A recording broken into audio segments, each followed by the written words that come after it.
చిన్నప్పటి నుండి కటిక పేదరికంలో పెరిగిన ఉషాకి బాగా చదివి లాయర్ అయి తన కుటుంబాన్ని బాగా చూసుకోవాలనుకుంది.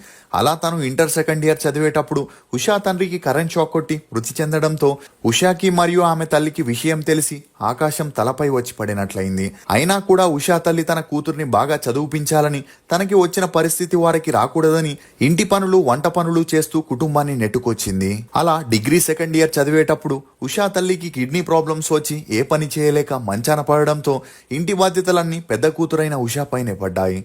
దీంతో ఉషా చదవాలా లేక పనికి వెళ్లి డబ్బు సంపాదించాలా అనే కన్ఫ్యూజన్లో ఉన్నప్పుడే ఉషా ఫ్రెండ్ రూప తనకి అడ్వైజ్ ఇస్తూ మార్నింగ్ నుండి ఆఫ్టర్నూన్ వరకు కాలేజీలో చదువుకుంటూ ఆఫ్టర్నూన్ తర్వాత ఏదైనా రెస్టారెంట్ లేక కాఫీ షాప్లో పనిచేస్తే నీ ప్రాబ్లం సాల్వ్ అవుతాయని చెప్పడంతో ఉషా ఆనందానికి అవధులు లేకుండా పోయాయి.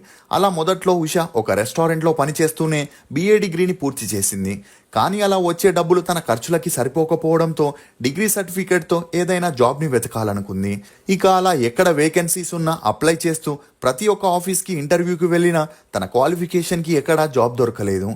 దీంతో ఏం చేయాలో తెలియక సతమతమవుతున్నప్పుడే కొత్తగా ఓపెన్ అయిన కాఫీ షాప్లో వెయిట్రెస్ కావాలనే పోస్టర్ని చూసి అక్కడికి వెళ్ళగా వారు ఇమీడియట్గా ఈమెను జాబ్లో చేర్చుకున్నారు. కానీ ఉషా తన తల్లితో తనకి మంచి కంపెనీలో జాబ్ దొరికిందని చెప్పడంతో తల్లి ఆనందానికి అవధులు లేకుండా పోయాయి.